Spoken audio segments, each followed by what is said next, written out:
Hello everyone, welcome to my channel. तो आज हम इस वीडियो में सिक्के को लेकर के आए हैं। 600 ईसा पूर्व का जो सिक्का है, 6ठी शताब्दी में जो सिक्का का प्रचलन था, तो हम लोग आज इस वीडियो में देखेंगे कि पुरातात्विक साधनों में सिक्के का क्या महत्व है और कौन कौन से सिक्के प्रचलित थी। जैसे इसमें हम लोग इस वीडियो में देखेंगे आहत सिक्के या फिर पंचमार्क सिक्के जिसको बोला जाता है। इसके अलावा कुषाण शासकों द्वारा प्रथम शताब्दी में जो सोने के सिक्के को प्रचलित किया गया था उसको हम लोग इस वीडियो में देखेंगे। इसके बाद जो सबसे शुद्ध सोने का सिक्का गुप्त काल के राजाओं के द्वारा जो प्रचलित किया गया उसको देखेंगे। और इसके अलावा एक योधेय सिक्का होता है, उसको भी देखेंगे इस वीडियो में। और देखेंगे कि 6ठी शताब्दी ईसा पूर्व में सबसे पहले ढाले गए या फिर प्रयोग में जो सिक्का को लाया गया उस सिक्का को क्या कहा गया, और जिस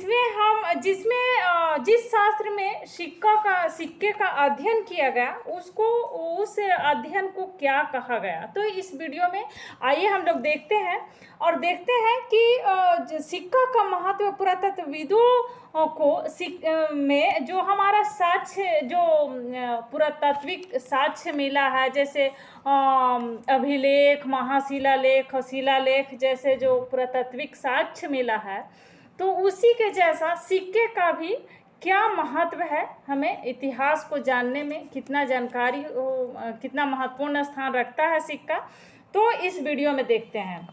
तो सबसे पहले जानते हैं कि सिक्कों का जो अध्ययन किया जाता है उसको क्या कहा जाता है। किस सिक्के में जो अध्ययन जिसमें हम करते हैं उसको कौन सा शास्त्र कहा जाता है, मतलब किस शास्त्र में सिक्कों का अध्ययन किया जाता है। तो जिसमें सिक्के का अध्ययन किया जाता है उसको मुद्रा शास्त्र कहा जाता है। मुद्रा शास्त्र, मुद्रा का मतलब ही आप लोग समझ गए होंगे, सिक्का, पैसा।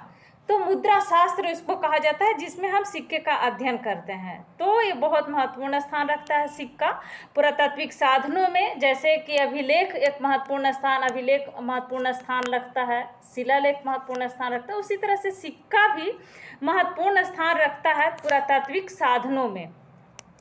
तो सिक्के पर पाए जाने वाले चित्र, जो सिक्के में चित्र मिला, सिक्के के ऊपर लिपि मिला और उनकी धातुओं का विश्लेषण, जिन संदर्भों में इन सिक्कों को पाया गया उसका अध्ययन भी मुद्रा शास्त्र में सम्मिलित है। तो भारत में प्राचीनतम सिक्कों पर किसी प्रकार के लेख नहीं है। जो सबसे प्राचीन सिक्के मिले हैं उसमें किसी प्रकार का लेख नहीं है, उन पर अनेक प्रकार के चिन्ह उत्कीर्ण हैं। किसी प्रकार का लेख नहीं है बल्कि उसमें चिन्ह अनेक प्रकार का उसमें उत्कीर्ण है। और ये सिक्के, इस प्रकार के सिक्के को ही आहत सिक्के या फिर पंचमार्क सिक्के के नाम से जाना जाता है। तो ये सिक्के चांदी और तांबे के बने होते थे। आहत सिक्के 6ठी शताब्दी ईसा पूर्व में ये ढाले गए सिक्के थे। आहत सिक्के 6ठी शताब्दी ईसा पूर्व के सिक्के हैं जिसको आहत सिक्के या फिर पंचमार्क सिक्के के नाम से जाना जाता है। तो इन सिक्कों पर प्रतीकों को आहत करके उन्हें बनाया जाता था और उन्हें आहत सिक्के कहा जाता है। तो आइए देखते हैं, सबसे पहले आहत सिक्के को हम आपको दिखाते हैं कि आहत सिक्का किस प्रकार का होता था उस समय। ये है आहत सिक्के, जो आहत करके, प्रतीकों को आहत करके बनाया जाता था उस समय 6ठी शताब्दी में। 6ठी शताब्दी ईसा पूर्व का ये सिक्का है जिसको आहत सिक्का या फिर पंचमार्क सिक्के के नाम से जाना जाता है। ये जो सिक्का, आहत सिक्का, तक्षशिला से ये आहत सिक्के लगभग संपूर्ण देश में, पूरा देश में तक्षशिला से लेकर के मगध तक और मगध से मैसूर तक और दक्षिण में, पूरा दक्षिण भारत में यह उपलब्ध था। और इन पर बने चिन्हों के अर्थ का ठीक ठाक से तो पता नहीं लगाया जा सकता, लेकिन मुद्रा शास्त्रियों ने आहत सिक्के पर जो प्रतीक दिखा, उनको जो प्रतीक मिला, तो उसके अनुसार से उन्होंने यह पता लगाया, निष्कर्ष निकाला कि ये सिक्कों को राजाओं द्वारा प्रचलित किया गया था। तो यह भी हो सकता है कि कुछ आहत सिक्कों का प्रचलन व्यापारियों और धनी व्यक्तियों के द्वारा भी प्रचलन किया होगा, ये भी हो सकता है। हिंद यूनानी शासकों जिन्होंने दूसरी शताब्दी में उपमहाद्वीप के पूर्वोत्तर क्षेत्र पर अपना प्रभुत्व स्थापित कर लिया था, तो उन्होंने सर्वप्रथम शासकों, जो हिंदू यूनानी शासक थे, उनके सर्वप्रथम शासकों की प्रतिमा और नाम वाले सिक्कों को प्रचलित किया। ये तो आहत सिक्का हो गया जो 6ठी शताब्दी ईस्वी पूर्व में ये बनाया गया था, जिसको पंचमार्क के नाम से भी जाना जाता है। लेकिन सबसे पहले सिक्कों पर नाम और प्रतिमा जो राजा के द्वारा प्रचलित किया जाता था, उस राजा का उसमें प्रतिमा और उस पर नाम अंकित किए गए। तो सबसे पहले यह सिक्का यूनानी शासकों द्वारा, हिंद यूनानी शासकों को द्वारा इस प्रकार के सिक्के का प्रचलन किया गया। तो यूनानी शासकों के द्वारा इस प्रकार के सिक्कों का प्रचलन किया गया, जिस राजा के द्वारा उस सिक्कों का प्रचलन किया गया था, तो उस राजा को उस पर प्रतिमा और उसके नाम अंकित होते थे। तो सबसे पहले हिंद यूनानी शासकों ने इस प्रकार के सिक्कों को प्रचलन किया और सर्वप्रथम कुषाण शासकों ने प्रथम शताब्दी ईस्वी में सोने के सिक्के का प्रचलन किया। सबसे पहले प्रथम शताब्दी में कुषाण शासकों द्वारा सोने के सिक्कों का प्रचलित किया गया। ये बहुत महत्वपूर्ण क्वेश्चन है कि ये क्वेश्चन बनता है एग्जाम में कि सबसे पहले सोने का सिक्कों का प्रचलन किसने किया था। तो कुषाण राजाओं के द्वारा सबसे पहले प्रथम शताब्दी में सोने के सिक्कों का प्रचलन किया गया था।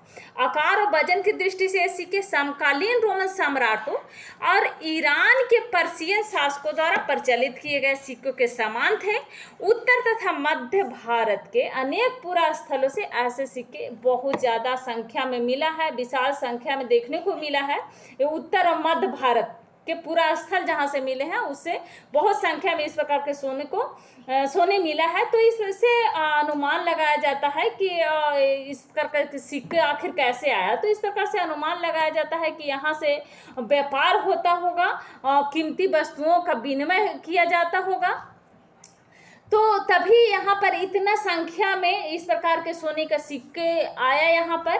तो दूर देशों में व्यापार विनिमय करने से ही सिक्का यहाँ पर इतना संख्या में मिला होगा। तो इस प्रकार से यहाँ इस प्रकार का अनुमान लगाया गया और दक्षिण भारत के अनेक पुरा स्थलों से विशाल संख्या में जो सिक्के मिले, तो इससे स्पष्ट होता कि भारत और रोमन साम्राज्य में व्यापारिक संबंध भी स्थापित थे। भारत में और रोमन साम्राज्य में व्यापारिक संबंध स्थापित थे, तभी इस प्रकार के सिक्के इतनी भारी संख्या में यहाँ से मिला। तो आइए दिखाते हैं हम आपको, आइए दिखाते हैं एक अयोध्या सिक्का। एक अयोध्या सिक्का है जिसको प्रथम शताब्दी ईस्वी में इसको पंजाब तथा हरियाणा जैसे क्षेत्रों के अयोध्या गणराज्यों ने सिक्कों का प्रचलन किया था। अयोध्या गणराज्यों के द्वारा अयोध्या सिक्के का प्रचलन किया गया था और प्राचीन काल में सोने के सर्वाधिक सुंदर सिक्कों में से एक बहुत महत्वपूर्ण सिक्का है जो गुप्त सम्राटों द्वारा किया गया। तो गुप्त सम्राटों के आरंभिक सिक्कों में उत्तम कोटि के सोने का प्रयोग किया गया। तो आइए दिखाते हैं गुप्त सम्राटों के द्वारा जो सिक्का का प्रचलन किया गया था, सबसे शुद्ध सोने का सिक्का। यहाँ से भी क्वेश्चन बनता है, एक गुप्त सम्राट के द्वारा सोने का सिक्का का प्रचलन किया गया था।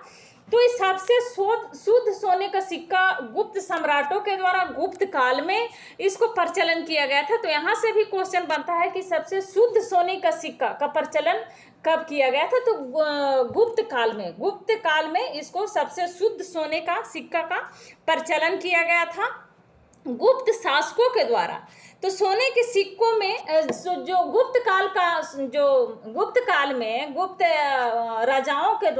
काल के राजाओं के द्वारा जो सिक्के का प्रचलन किया गया था, वो सबसे शुद्ध सोने का सिक्का था। उस समय का सबसे शुद्ध सोने का सिक्का का प्रचलन गुप्त काल में, और सर्वप्रथम सोने का सिक्के का प्रचलन कुषाण काल में किया गया था, जिसमें आकार जो राजा के द्वारा जिस राजा के द्वारा सिक्के का प्रचलन किया गया था उसकी प्रतिमा और उसका नाम भी उस पर अंकित हुआ करता था। ये हिंदू यूनानी शासकों के द्वारा इस प्रकार के सिक्के का प्रचलन किया गया, जिसमें सबसे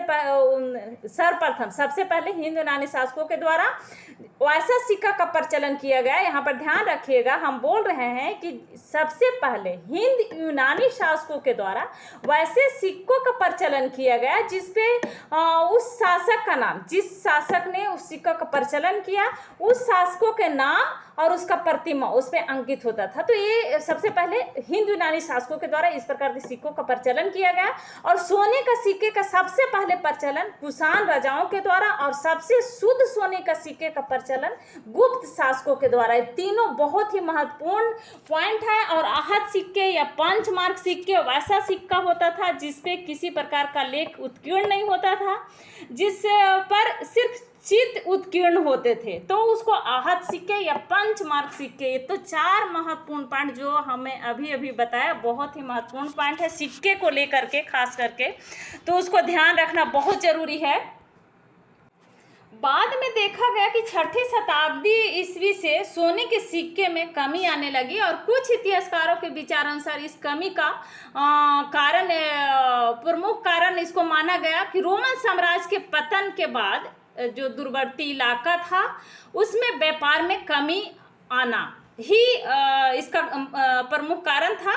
6ठी शताब्दी ईस्वी पूर्व में सोने के सिक्के की कमी, क्योंकि सोने का सिक्का रोमन साम्राज्य से व्यापार के कारण ही यहाँ पर बहुत सारा आता था, ऐसा अनुमान लगाया गया था। और इससे जब व्यापार का पतन होने लगा, रोमन साम्राज्य के पतन हुआ, तो दूरवर्ती व्यापार में कमी आया और इससे दूरवर्ती व्यापार से लाभान्वित होने वाले राज्यों, समुदाय और क्षेत्रों की संपन्नता को प्रभावित किया। तो इस प्रकार का अनुमान लगाया गया। इसके अनुसार इस काल में नवीन नगरों और व्यापार के नवीन तंत्रों का भी उदय हुआ। तो इस प्रकार से कहना सही होगा, सही नहीं होगा कि व्यापार में कहना सही होगा कि व्यापार में कमी आई थी।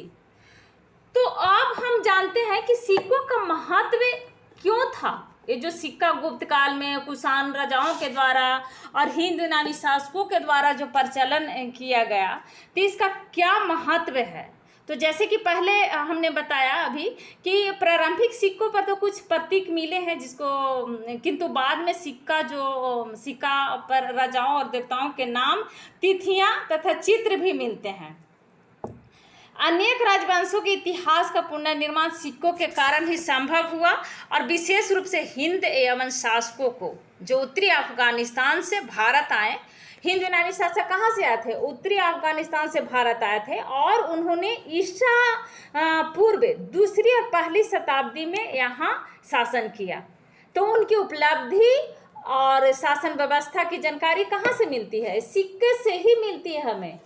सिक्के ही हमें जो उत्तरी अफगानिस्तान से भारत में आए थे हिंद यमन शासक, उनकी जानकारी, जो यहाँ पे शासन किया, उनकी उपलब्धि क्या थी, उनकी व्यवस्था क्या थी, ये सब का जानकारी हमें सिक्के से ही मिलता है। तो सिक्का एक बहुत महत्वपूर्ण पुरातत्व में से एक महत्वपूर्ण है। सिक्का भी जिस प्रकार से अभिलेख महत्वपूर्ण है, उसी से हमारे लिए सिक्का भी बहुत महत्वपूर्ण है। और ये जो भारत में आए जो 1ली शताब्दी में हिंद यमन शासकों को उनकी उपलब्धि और शासन व्यवस्था थी, उसकी जानकारी हमें सिक्के से मिली। और सिक्के प्राचीन भारत की आर्थिक स्थिति पर महत्वपूर्ण प्रकाश डालते हैं। सबसे अधिक सिक्के मौर्योत्तर काल में मिले और मौर्योत्तर काल का मौर्यों का मतलब मौर्य काल के बाद का समय को ही मौर्योत्तर काल कहा जाता है। मौर्य काल के जहाँ से पतन हुआ, मौर्य काल की समाप्ति हुआ, उसके बाद गुप्त काल की शुरुआत कह सकते हैं इसको। मौर्य काल के बाद गुप्त काल की शुरुआत हुई। जैसे ही गुप्त काल आता है उस समय को मौर्योत्तर काल हम कहेंगे। और ये सोने, चांदी और तांबे जैसे प्रोटीन और शीशे के बने होते थे ये सिक्के। तो ये सिक्के प्राचीन भारत की आर्थिक स्थिति पर महत्वपूर्ण प्रकाश डालते हैं। सबसे अधिक सिक्के मौर्योत्तर काल में मिले और ये सोने के भी सिक्के थे, चांदी और तांबे, कांसे, प्रोटीन और शीशे के भी सिक्के मिले हैं। लगभग सभी गुप्त शासकों ने विशाल संख्या में सोने के सिक्के जारी किए। गुप्त शासकों द्वारा सबसे शुद्ध सोने का सिक्का जारी किया गया था और सबसे ज़्यादा संख्या में गुप्त काल में ही गुप्त शासकों के द्वारा सबसे ज्यादा, जिससे स्पष्ट होता है कि मौर्योत्तर काल और विशेष रूप से गुप्त काल में व्यापार वाणिज्य का अत्यधिक विकास हुआ होगा। व्यापार वाणिज्य से ही तो सिक्का आएगा ना, पैसा आएगा, मुद्रा आएगा। जब व्यापार वाणिज्य नहीं चलेगा तो मुद्रा कहाँ से आएगा, सिक्का कहाँ से आएगा। तो इससे स्पष्ट होता है कि व्यापार वाणिज्य अच्छे से चल रहे होंगे, बहुत ज्यादा चल रहे होंगे, व्यापार हो रहा होगा। तो इसलिए यहाँ पर मौर्योत्तर काल में और गुप्त काल में सबसे ज्यादा सोने का सिक्के का प्रचलन बढ़ा और अत्यधिक विकास हुआ। तो गुप्तोत्तर काल में सोने चांदी और सिक्के का बहुत कम संख्या में मिलना यह स्पष्ट करता है कि उन दिनों, गुप्तोत्तर काल की बात कर रहा है, मतलब गुप्त काल के बाद का समय जो होता है, उस समय सोने चांदी के सिक्के जो थे उसमें कमी आई और उन दिनों व्यापार वाणिज्य का, तो इससे स्पष्ट होता है कि उस समय व्यापार वाणिज्य का प्रचलन कम हो गया होगा।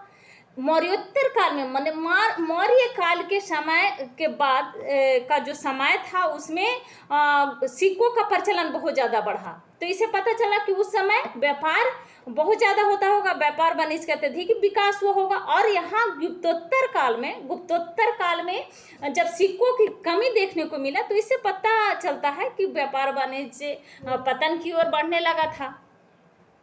तो ये दो महत्वपूर्ण पॉइंट यहाँ पर भी नोट करिएगा। सिक्कों से संबंधित शासकों के साम्राज्य विस्तार और धार्मिक दशा तथा सांस्कृतिक विकास का भी पता चलता है। उस समय का जो राजाओं के द्वारा किस प्रकार की शासन व्यवस्था थी, उस समय की रीति रिवाज कैसी थी, धार्मिक व्यवस्था कैसी थी, सांस्कृतिक विकास कैसा था और साम्राज्य का विस्तार किस प्रकार से था, ये सिक्के के माध्यम से ही हमें पता चलता है। और गुप्त काल के अनेक सिक्कों पर विष्णु तथा गरुड़ के चित्र का अंकित होना यह सिद्ध करता है। गुप्त काल में जो सिक्के मिले हैं उसमें बहुत सारे सिक्के पर गरुड़ का चित्र और विष्णु का चित्र मिला है। तो इससे स्पष्ट होता है कि गुप्त शासक विष्णु के उपासक होंगे।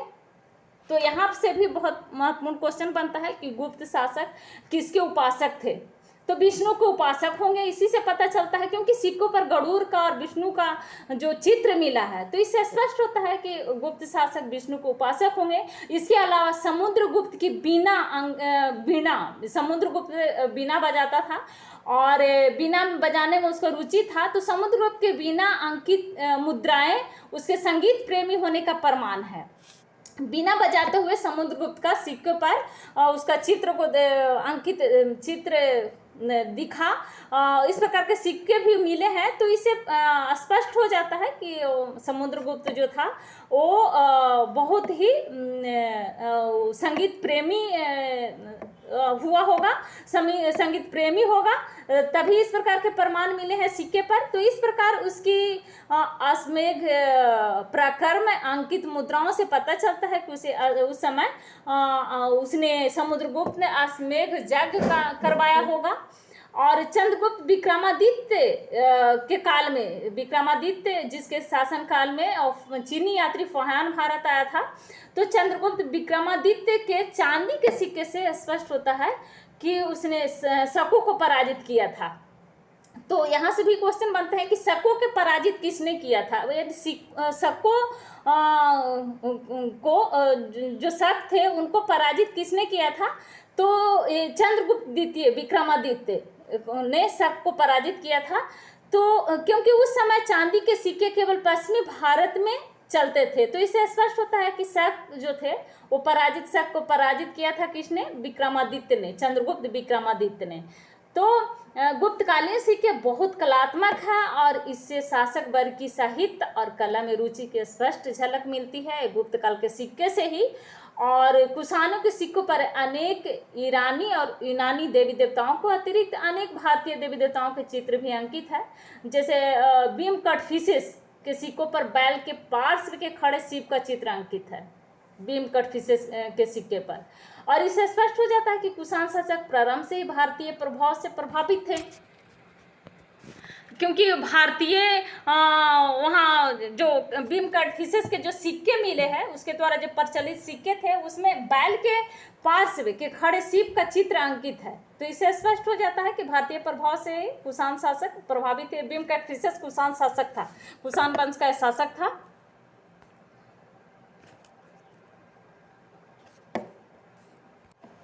ये थे सिक्के, आहत सिक्के और गुप्त काल का सिक्का, कुषाण काल के सिक्के सबसे शुद्ध सिक्के, गुप्त काल में सबसे ज़्यादा सिक्के कुषाण काल में, और आहत सिक्के पंचमार्क सिक्के सबसे जिसपे कुछ उत्कीर्ण नहीं हुआ करता था उसको आहत सिक्के कहा जाता है। और जिसमें हम अध्ययन करते हैं उसको मुद्रा शास्त्र कहा जाता है, जिसमें सिक्के का अध्ययन करते हैं उसको मुद्रा शास्त्र कहा जाता है। और ये जो कुषाण शासकों द्वारा प्रथम शताब्दी में सोने का सिक्के सबसे पहले प्रचलन किया गया, और हिंद यूनानी शासकों द्वारा जो सिक्के का प्रचलन किया गया था उसमें सबसे पहले हिंद यूनानी शासकों के द्वारा ही ऐसा सिक्के का प्रचलन किया गया था सबसे पहले, जिसमें शासकों की प्रतिमा और उसमें नाम अंकित थे। तो ये सिक्का जो आज हम लोगों ने पढ़ा, योधेय सिक्का और गुप्त काल का सिक्का और कुषाण काल का सिक्का और पंचमार्क सिक्के बहुत महत्वपूर्ण स्थान रखते हैं। और इससे पुरातत्वविदों को इतिहास के बारे में, उस समय की रहन सहन, उस समय की संस्कृति, उस समय की धार्मिक व्यवस्था और उस समय की शासन व्यवस्था कैसी थी, इससे इस सिक्कों के द्वारा ही पता चलता है। जैसे अभिलेखों के माध्यम से हमें उस समय के शासन व्यवस्था के बारे में और रीति रिवाज के, धार्मिक व्यवस्था के बारे में जो पता चला, उसी तरह से सिक्के भी बहुत महत्वपूर्ण स्थान रखता है। तो ये थे आज के हमारे इस वीडियो का महत्वपूर्ण पॉइंट, सिक्के। तो अगर अभी तक आपने इस चैनल को सब्सक्राइब नहीं किया है तो प्लीज़ इस चैनल को सब्सक्राइब करें, साथ में लाइक और शेयर भी ज़रूर करें। Thank you.